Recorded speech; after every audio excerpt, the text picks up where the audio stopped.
Hello guys, welcome back. Another ride, another video.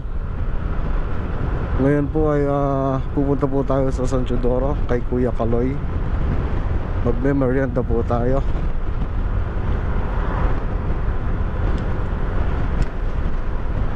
Lakas ng hangin po. Sana po naririnig nyo kasi po ako ay nakasuot ng balaklava. Kasi sobra po akong pawisan. Basang-basa na ako ng pawis ang aking pad ng helmet.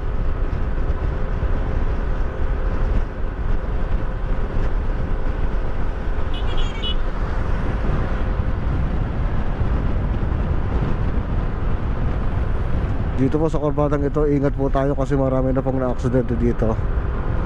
Mga pamotor man o four wheels. Kahit po yung yung pong sasakyan ng mga sundalo, meron pong na-aksidente din dyan. Accident prone zone po yan.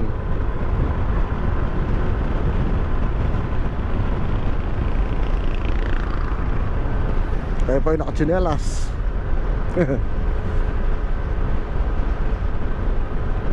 Pag po nakaluwag-luwag, makakabili din po tayo ng riding jacket, riding pants, and riding boots para mas safe po tayo.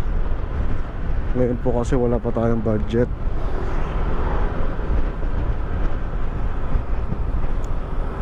Pero pag po ako nakasampa, bibili po talaga ako ng mga yun para po for safety. Tigisa po kami ng asawa ko.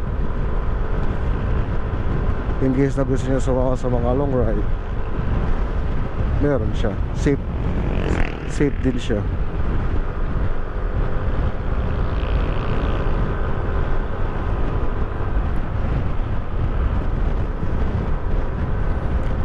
Nga po pala, tuwing linggo po dumadaan po kami dito.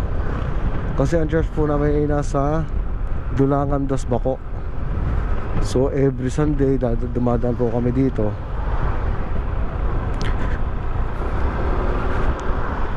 Tuwing umaga.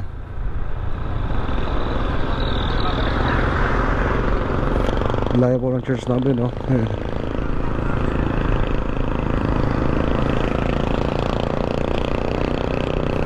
Doon po kasi kami nakakilala ng asawa ko sa church na yun. Doon po kami una sinimba. Doon po sa nag-church. Siyempre hindi na rin po kami umalis doon. Kahit napakalapit naman po ng main branch ng JAL sa Calapan, andun lamang po siya sa My Morning Star sa taas.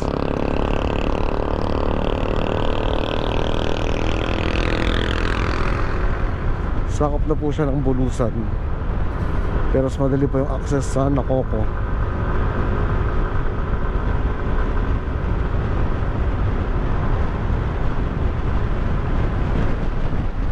Lakas ng hangin.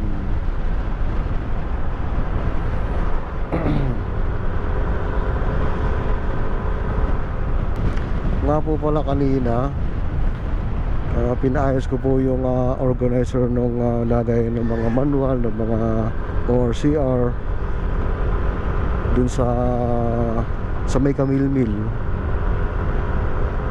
Dun po, yung po paahon, medyo paahon po kasi ng konti yun sa may gutter, mataas po siya. So habang paalis na po ako nun, pinakausap ko po yung isa sa mekaniko nila, si Aaron.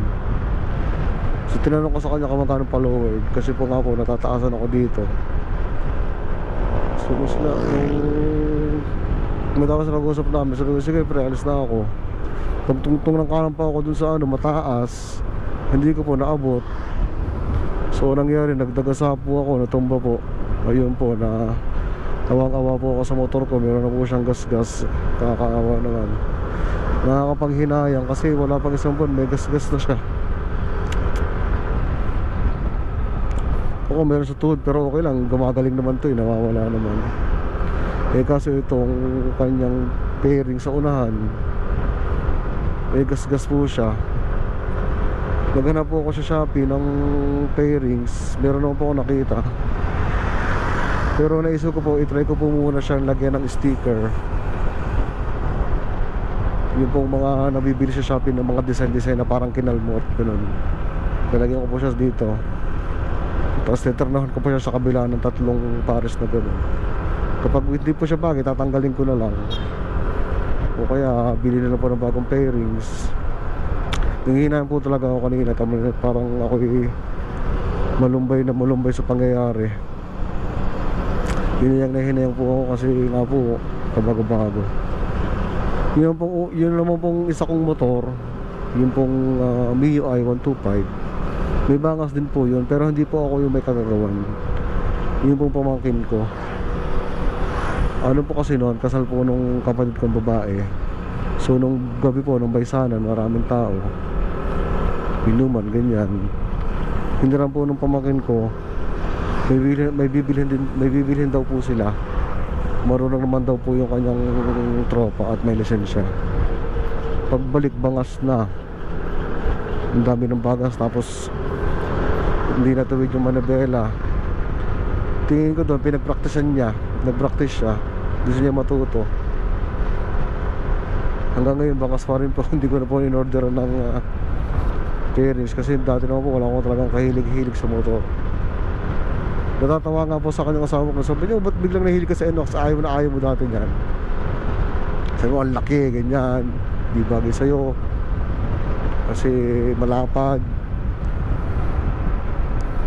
Hindi ko ba alam kasi kasalanan kasi ito nung TechBox Nung na-upload ko kasi sa video, nasa hospital po ako noon.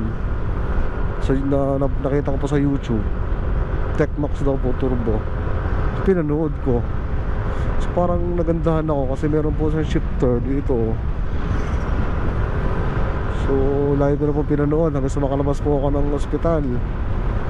Nanonood na po ako ng mga motovlog. Tapos gusto ko pa yung motor na yon. Tapos nung kukuha ako ng motor, na isip ko, kasi nakikita ko po yung mga motovlogger nga po na naka-upload yung makina. Tapos sabi ng iba, yun daw pong TechBox yun ng Masailan. Gano'n. Kaya hindi ko po kinuha.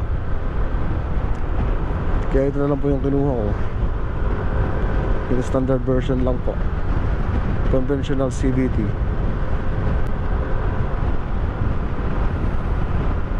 Tuturo ko po sa inyo kung saan yung daan ng main branch ng Bako ng JAL. Bago po siya magsabungan, doon din po yung daan ng papuntang Sabungan. Kaya po tuwing linggo maraming dumadaan doon. Meron papuntang simbahan at meron din na papuntang Sabungan. Ayan po, dito po, ayan po, JAL, Jesus is Lord Church po, dun po. Malapit lang po siya.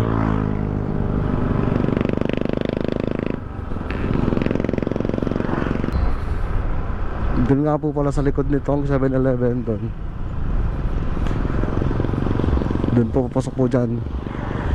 Meron po itong bilyaran. Ang may-ari po ay ang aking kaibigan si Rem.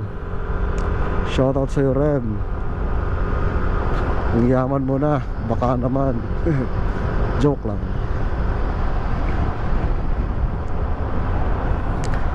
So kung napanood nyo po yung isa kong vlog na nagpunta po ako dito nung gabi para i-top speed yung itong si Chamo. Dito po yun, pagkalampos po sa pangalawang tulay. I-try po natin, no, kapag luwag, or wag na lang kasi lagi ko na lang binibigyan sa Chamo, wala pang 1,000 kilometers na tatakbo niya. Check nga natin. Ayun, naka-ano na siya, 584 kilometers.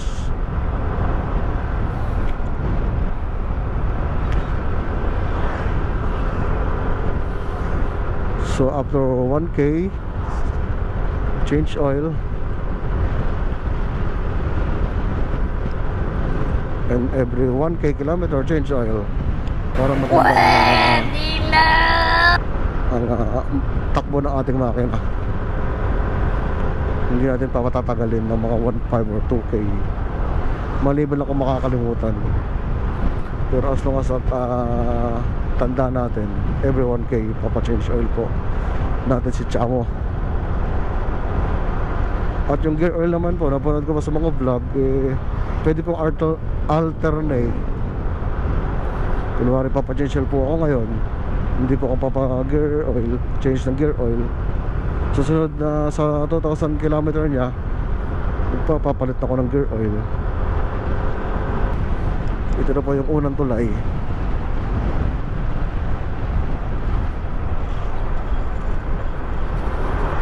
Pagkalapos po ng pangalawang tulay, mahabang straight po siya.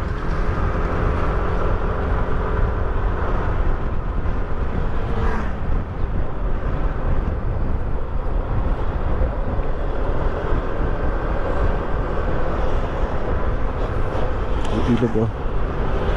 Tuyo po ang ilog natin. Hindi naman pala tuyo, may tubig naman.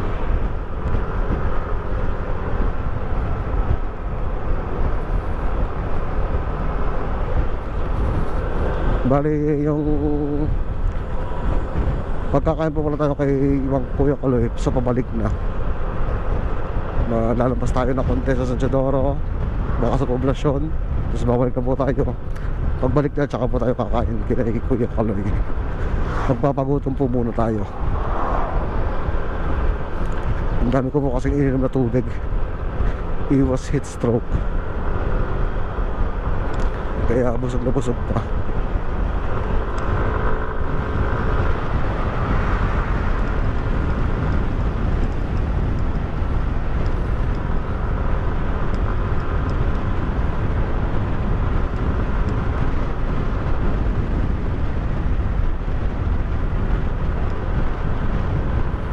So dito po yung street na yun, mahabang street, kaso dami ng tao sa kalsada.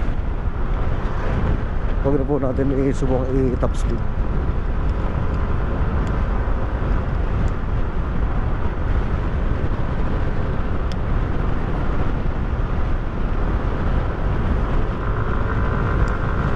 Try natin.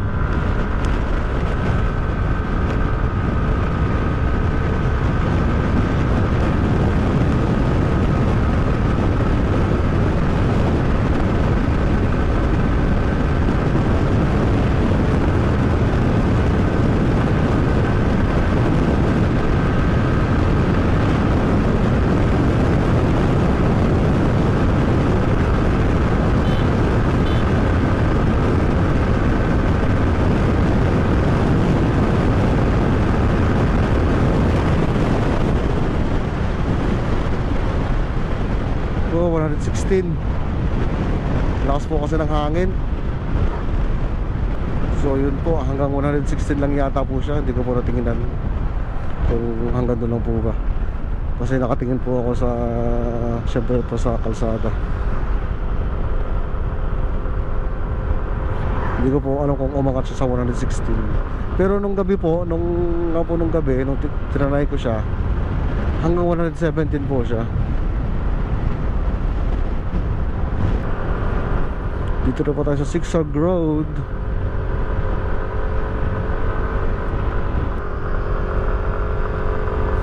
Hindi po tayo sanay sa mga banking-banking na yan. Kaya po tayo ay mabagal lang po ang takbo sa probada. Baka po tayo sumimplang madalwahan ang ating bangas at ang bangas si Chamo. Mahirap na pong madalwahan ang bangas sa isang araw. Siguro kanina nung pagkasimplang ko, pag-alis ko, tawanan sila. Sabi ko, pinag-uusapan nyo pa naman yung paglo-lowered. Tapos bigla siya sumimplang, ito pa yung kay Kuya Kaloy. Yun po.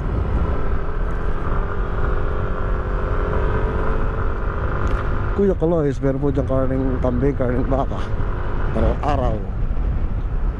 Dati po ay 100 per takal. Ayaw ko lang po ngayon kung nagmahal na siya o yun pa rin ba. Nung nakaraan po, nandito na yata ako nung gabi. Bumalik ko ako, natakot po ako. Walang katawa-tawa ako. Matatakotin pa naman ho ako sa mga dilim. Dali-dali ho akong bumalik.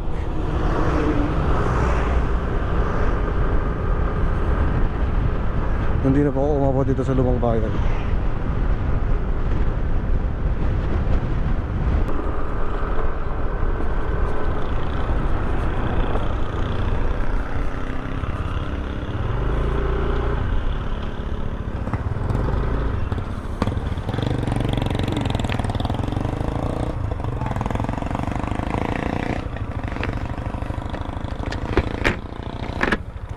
Ano po yun?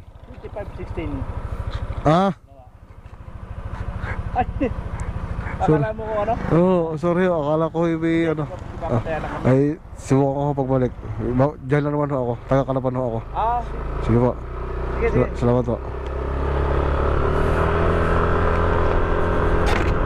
Akala ko kung ano, akala ko tulad dun sa Dulangan 2, Dulangan 1, pinapatigil nila tapos manghihingi ng tulong para sa pesta. Akala ko ganun. Yung pala magpapataya.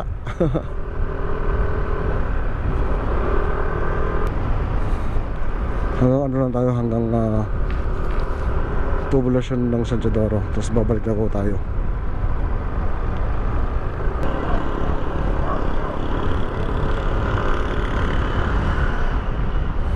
Kamote ka ba kambal?